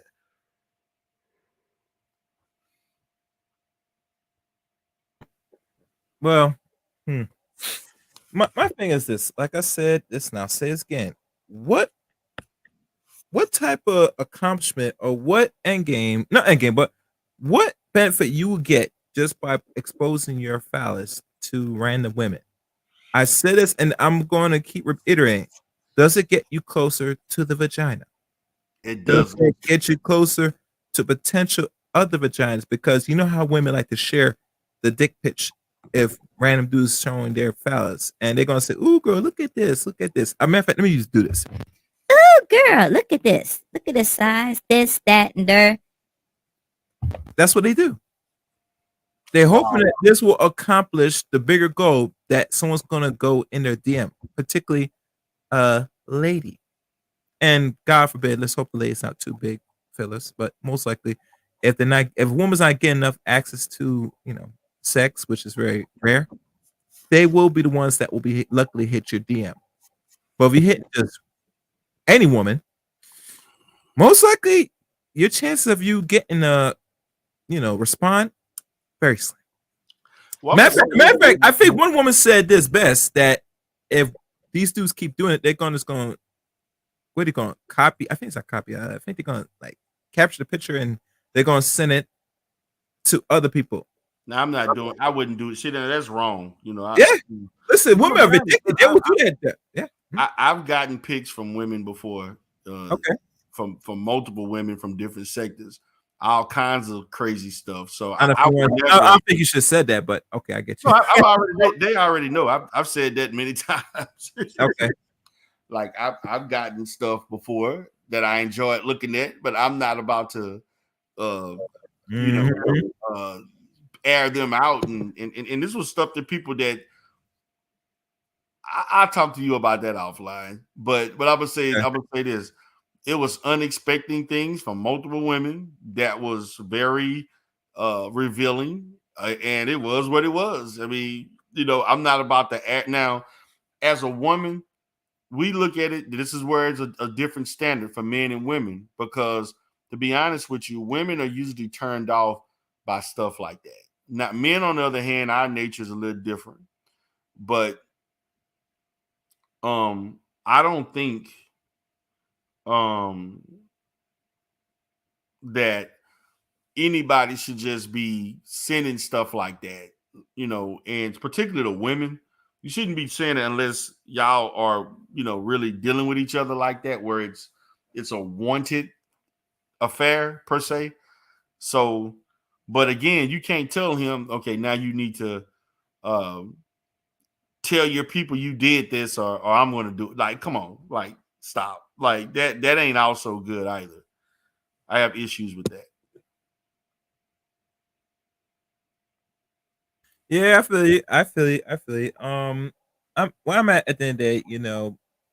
People gotta understand. You gotta control your deepest desires. I know some women look good, and some of you want to hopefully get access to their nice, lovely womb.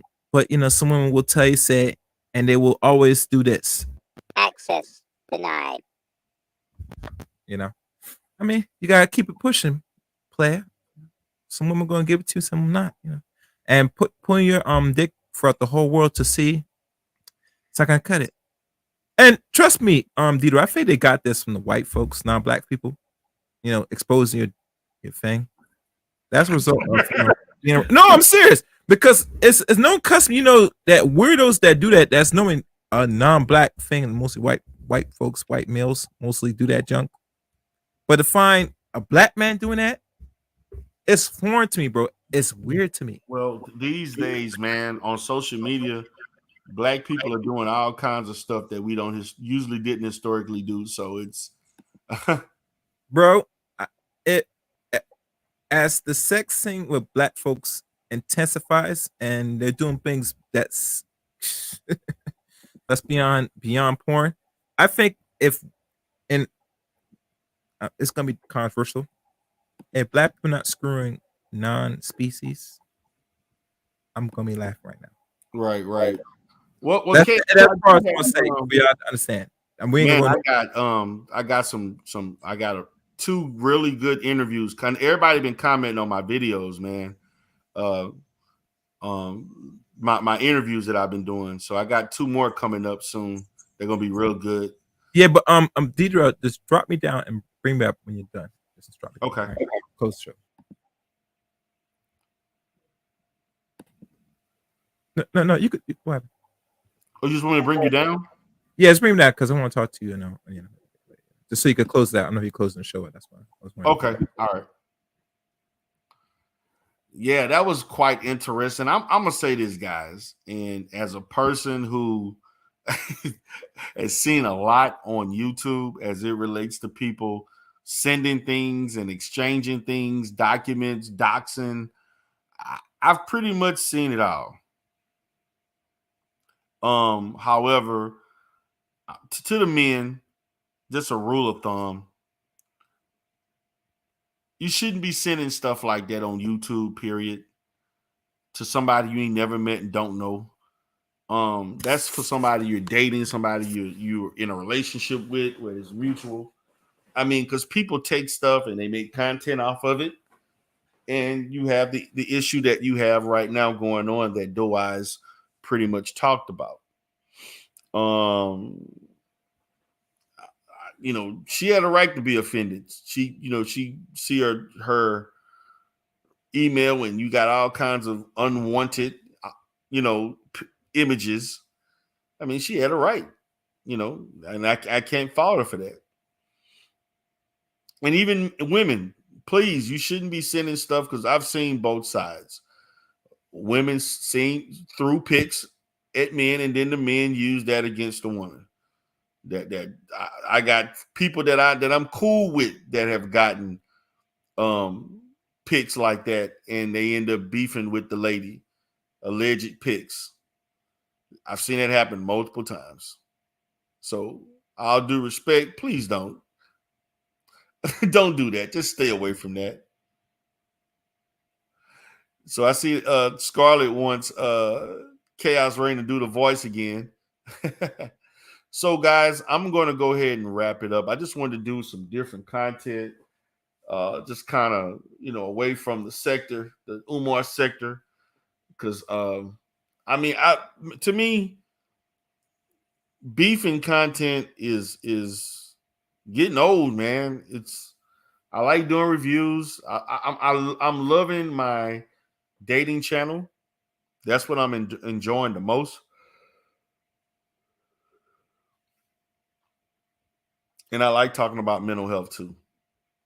And I plan to do a decent, hopefully a good show on the other TikTok Black therapists and just give my analysis of it. And, so what I don't want to see shit where people contacting this woman bored over this, trying to get her fired if she, or trying to mess up this woman's practice. And that's stupid. That her actions, whether you agree or not, does not warrant that.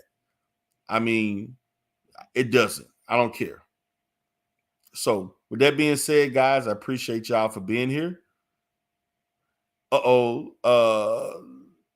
The Womansphere popped up and said, "Who?"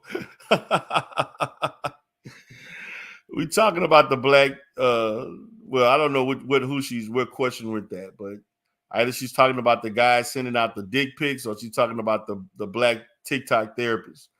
But I'm encouraging people not to do that type of stuff. Just stay away from it. Hey, man, meet people in real life, and you won't have to deal with that. Not on YouTube, even though I know there's a lot of ships that build up from YouTube. To each his own. Not my thing, but I get it. So Reggie Jackson also said, talk about OCD. So you want me to talk about obsessive compulsive disorder? That's a whole nother show. But before I exit out, I'm just going to briefly say there's two types of OCD. There's actually obsessive compulsive disorder, and then there's also obsessive compulsive personality disorder. So in speaking of obsessive compulsive disorder, that's pretty much an anxiety or stress related illness. I'm sorry, an impulse related disorder that associates with people having a illogical or irrational fear that if they don't participate in certain behaviors in a certain manner, that something detrimental or negative is going to happen. So and that occurring, people with OCD engage in repetitive behaviors, organizing things a certain way, taking certain steps in order to, and doing so, they're thinking that these behaviors will relieve them of some negative outcome. In all actuality, it hinders their ability to function. So, and you look at it as an obsessive part, which is the actual act of doing things a certain way, and then the overt behavior that comes about in the way that they choose to do so. A person like this can participate in ritualistic behavior, doing certain things in a certain manner, easily triggered by things not being done in a specific manner outside of the way they would do it. And so the best way to treat that is with anxiety related therapy, and as far as medication, and also cognitive behavioral therapy is the best form of treatment for someone who is OCD. So Scarlett says sounds like hell. With that being said, guys, I got to get out of here. It's late. It's 2:14 in H-Town. I will be creating some content later today. And I will talk to you later. Have a great day. Peace.